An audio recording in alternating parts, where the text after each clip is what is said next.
Last week in Michigan politics, President Biden announcing new executive action restricting who and how many can enter at the southern border. With a number of officials in key election battleground Michigan responding, why some Republicans here say it's too little too late. Plus, bird flu continuing to spread with another case identified here in Michigan. What state officials are urging people to limit amid the outbreak. And several months after Michigan's new gun laws went into effect, how advocates are using this month to call for the prevention of gun violence. I'm Josh Alburtus, and this is your 13 on Your Side Rundown.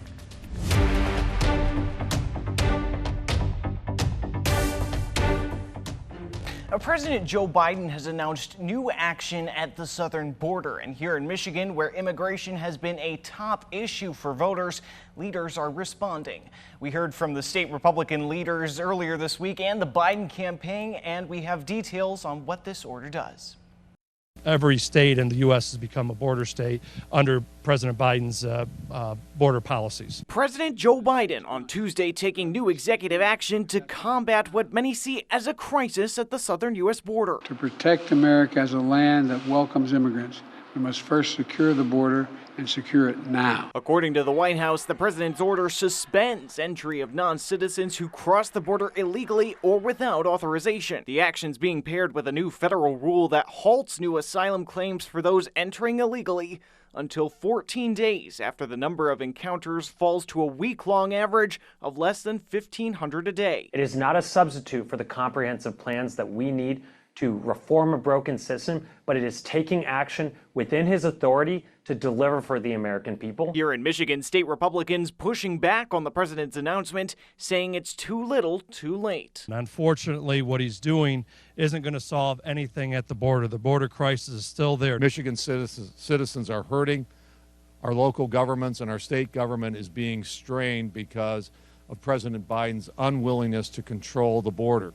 Today, Joe Biden is going to try to confront this policy.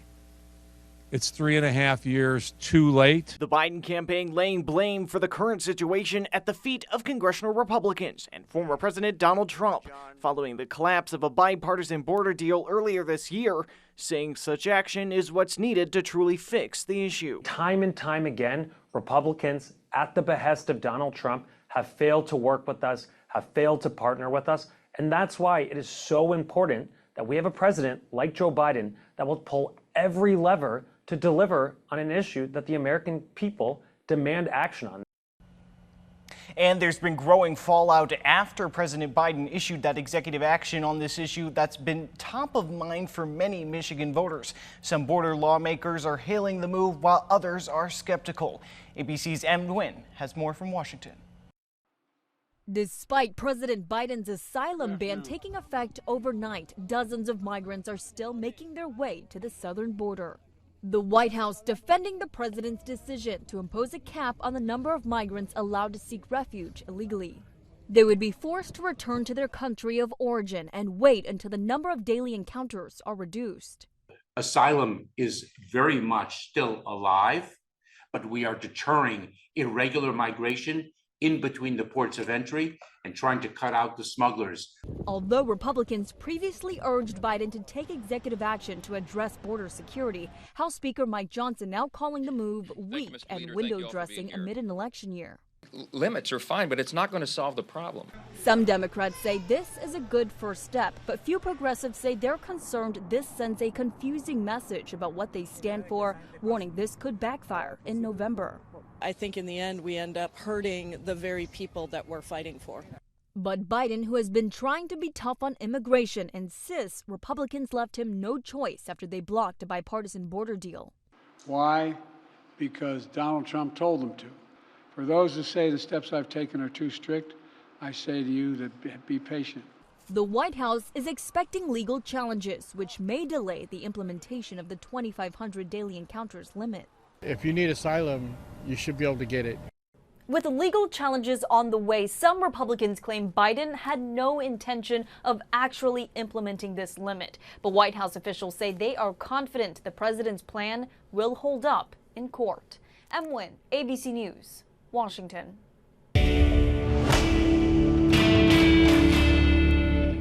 And the Verified team has been getting a lot of questions about how the federal government and humanitarian organizations are helping migrants at the U.S.-Mexico border. Ariane Detil with our National Verified team looked into a claim that the United Nations gives cash to migrants entering the U.S. from Mexico. Multiple social posts claim the United Nations is giving out millions of dollars in cash to migrants trying to cross the southern border. Some of the posts suggest the UN is using U.S. tax dollars to help migrants enter the country. So let's verify. Does the United Nations give cash to migrants entering the U.S. from Mexico? These are our sources. There are two UN agencies that provide funding for migrants: the International Organization for Migration, or IOM, and the UN High Commissioner for Refugees. The UN High Commissioner for Refugees has a program for vulnerable migrants who choose to stay and seek asylum in Mexico. The agency says it does not provide any individual cash assistance to migrants who intend to enter the U.S. at the southern border. And until February of this year, the IOM ran a temporary assistance program for vulnerable migrant populations in Mexico that provided 3 months of assistance through secure electronic wallets, which resembled debit cards. The recipients could only use the money in Mexico for certain purchases, including food, medicine, clothing, or other essential items. In 2023, the program assisted 1,573 people. So, what about the claim that the UN is using U.S. tax dollars to help migrants enter the country via the U.S.-Mexico border? Verify reached out to the U.S. Department of State's Bureau of Population, Refugees, and Migration, which helps fund the UN's short-term monetary assistance programs in Mexico. It is true. The United States has provided millions in funding to the UN, and it is the organization's biggest contributor. But the Department of State also confirmed what the UN told us. These assistance programs are only for families staying in Mexico while they await a decision from Mexico's refugee agency on their case. The Department of State added that this money is meant to help families safely stay where they are and not fall prey to smuggling organizations. So we can verify, no. The United Nations does not give cash to migrants entering the U.S. from Mexico. With your Verify, I'm Ariane Detil. And turning now to the Mackinac Policy Conference and the keynote address delivered by Governor Gretchen Whitmer over the weekend. Whitmer opened her speech speaking on Michigan's history of innovation and how that history can lead the state forward. Among the different points of her speech, the governor shared 2 new programs based on this history of innovation that she hopes will bring new opportunities to Michiganders. The first program is called Pitch Me, and it is a statewide competition to award a $100,000 grant to an innovator tasked with addressing some of the biggest problems facing our state. The first Pitch Me topic is very near and dear to my heart. This year, Pitch Me will identify and award $100,000 to the next innovative idea in roads and mobility. We're asking a very simple question. How will you help Michiganders get from point A to point B safely, affordably, and efficiently? Is it a new way to fix the roads? Maybe it's improving the range and efficiency of electric vehicle batteries, connecting public transit systems. To everyone out there who eats, sleeps, and breathes fixing the damn roads, now is your chance. Whitmer continued to tout Michigan's history of innovation with the announcement of a catalog of technology that will span government, business, military, and other entities. This new program, dubbed Infrastructure for Innovation, will be the first of its kind in the nation, with the hopes of eliminating physical infrastructure barriers to innovators and startups. Earlier today, I signed an executive directive instructing state agencies to catalog technology, equipment, and facilities all across our state, and work with the owners to make it available to innovators who need it. Michigan is going to be the first state in the nation to get this done, and the only one to take such a strategic, proactive approach to open the infrastructure for innovation. Whitmer closed the speech by focusing on issues including education, transportation, and infrastructure that have been at the forefront of her terms of office. And 2 years ago, the nation faced widespread shortages of baby formula after a potentially deadly bacteria was detected at a major facility here in Michigan. Now, a bill in Congress from one Michigan senator is aiming to stop that from happening again. This new regulation would require that formulas be tested by the manufacturer or facility before they are sent out to the broader marketplace. If any problem is found, they would then have to immediately report that to the Federal Food and Drug Administration. This comes after just a couple months ago, the U.S. Census Bureau released new data saying that about 35% of parents had difficulty getting formula in the fall of 2022, and 20% still had that problem just last summer. We got a chance to speak with Senator Gary Peters today about this bill and why, given the recalls that happened a couple of years ago, it's being put forward now. There were then inadequate supplies, especially as people started hoarding other infant formula because they were concerned it wasn't going to be available. And then that led to even bigger shortages. It's something that we can never let happen again. This bill addresses that issue, and it addresses it in what I think is the most common sense way you can possibly imagine. While there is currently no large-scale shortage like there was a couple of years ago, the AP reported just in the last day, just this week, that health officials are warning parents to avoid powdered formula from a Texas dairy producer after a sample tested positive for the same bacteria that led to recalls and shortages 2 years ago. This bill was just introduced and sent to committee this week, so the timeline is not yet clear for passage. Now to your voice, your vote. The State Board of Canvassers made a number of determinations this week regarding who will be on your ballot later this year. While some candidates did make the cut, others were deemed unqualified. When it comes to that process, candidates and proposals have to reach a certain number of valid signatures to get on the ballot. Candidates like Republican Mike Rogers and Democrat Alyssa Slotkin, widely seen as the two major frontrunners in the race for Michigan's open U.S. Senate seat, were found to have enough signatures. However, another contender for the seat, Nasser Beydoun, whose messaging for a ceasefire in Gaza had garnered support among anti-war activists, was denied access to the ballot. In a unanimous decision, the board rejected his candidacy as the address listed on his signature petition headers was a post office box and not a street address. I move that the board accept the staff recommendation and find the nominating petition filed by Nasser Beydoun insufficient. All in favor? Aye. Aye. Reluctantly, we vote aye. Thank you. That is very reluctantly. Beydoun has now filed against the Board of Canvassers in the State Court of Appeals to get his name on the ballot. And coming up, the spread of the bird flu across the country, leading to another case here in Michigan. What state officials are cautioning people to cut back on as scientists work toward a vaccine, and how one local farmer is responding.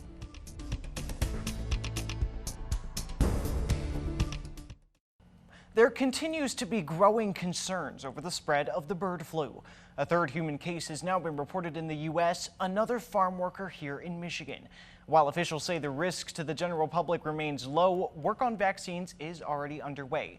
Before we hear from what the state government is recommending, here's ABC's Phil Lipoff. Tonight, scientists are ramping up vaccine testing to prevent bird flu transmission between cows and people, as the CDC confirms a third rare human case in the U.S. A cow likely infecting a Michigan dairy worker, now the first to show respiratory symptoms like coughing. That patient now on an antiviral medication and recovering at home. The previous two cases showed symptoms like pink eye. Federal health authorities investing millions to limit the spread among livestock. The USDA announcing an additional $800 million in emergency aid for testing, virus surveillance, developing bird flu vaccine for livestock, and food safety studies. Federal officials still requiring testing before cattle cross state lines.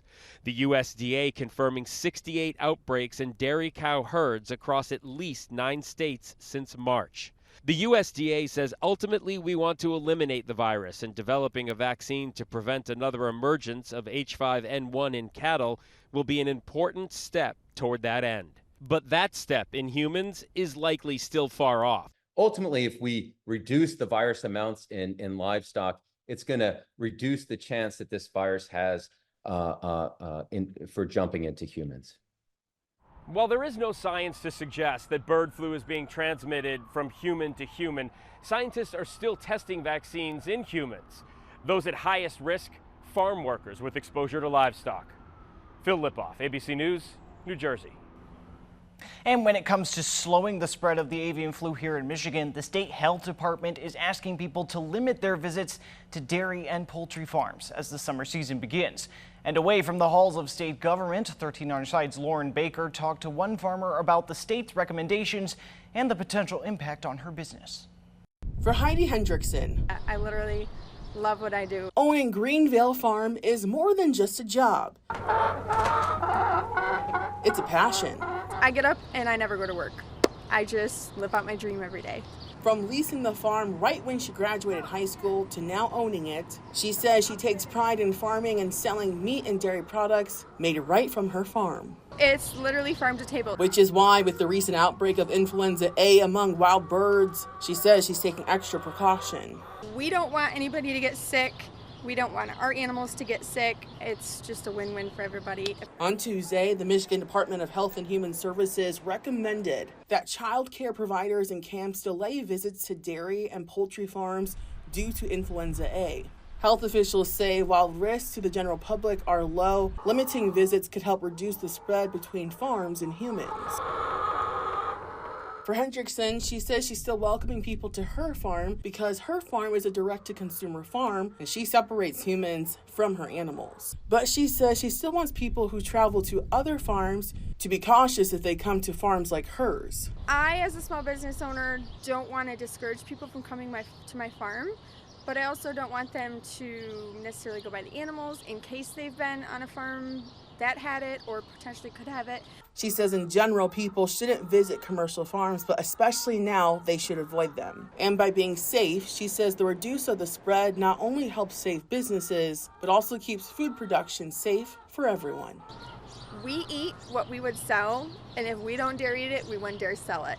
And if we can't sell it, we don't get paid. And that's literally how we put food on our table. And paychecks may be going up, but according to an annual study often cited by government agencies, many Michiganders are still struggling. We have a full breakdown of that report next.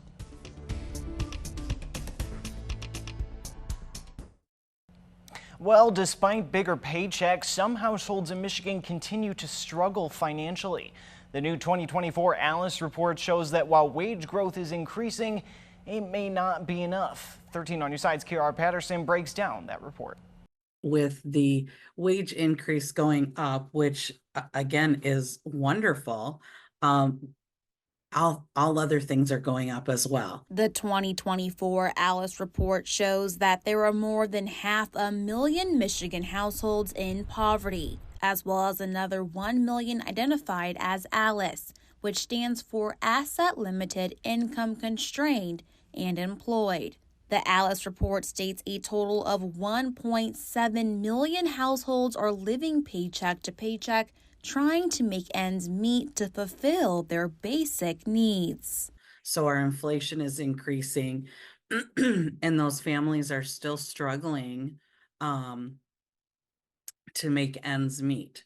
So even though their wages are increasing with everything else in the basic needs area, food, transportation, housing, childcare, all of those needs increase as well. The number of households struggling to get by in Michigan grew by more than 100,000 from 2021 to 2022. The director of the Great Start Collaborative of Kent County says it's been a struggle for families coming out of COVID the past few years. We understand that, this has been a troubling time for families, particularly as we are still working our way out of COVID. Income, a lot of the income and the minimum wage, it's rising, but also so are the cost of goods and being able to access them. The vice president for community impact at Ottawa and Allegan County says there's been a push for advocacy around policies to help struggling families. We had a big push recently last,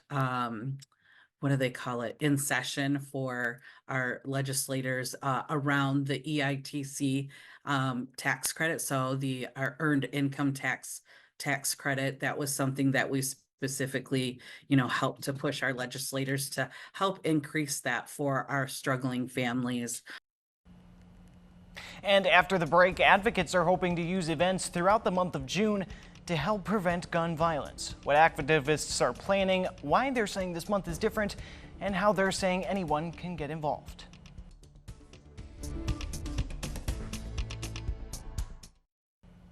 Several months after new laws went into effect in Michigan surrounding gun reform, statewide advocates are hosting dozens of events this month to help prevent gun violence.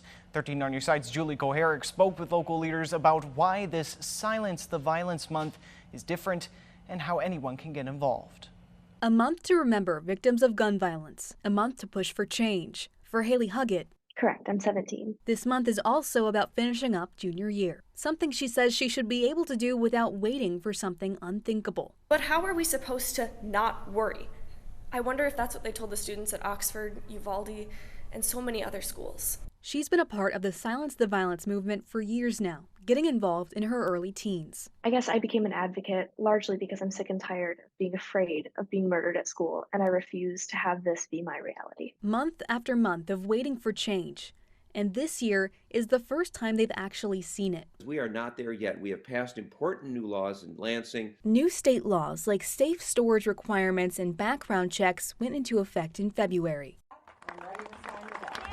Important progress, inspiring End Gun Violence Michigan to plan 30 events over the next month. Now we need to ensure that there are measures being taken that are saving lives in our community through implementation. From expungement fairs to gun log handouts. But it's progress. Growing up in Muskegon Heights was great. That isn't quite enough for Janet Robinson. Teachers cared, community cared. No kid was left without. If one person ate, everybody ate.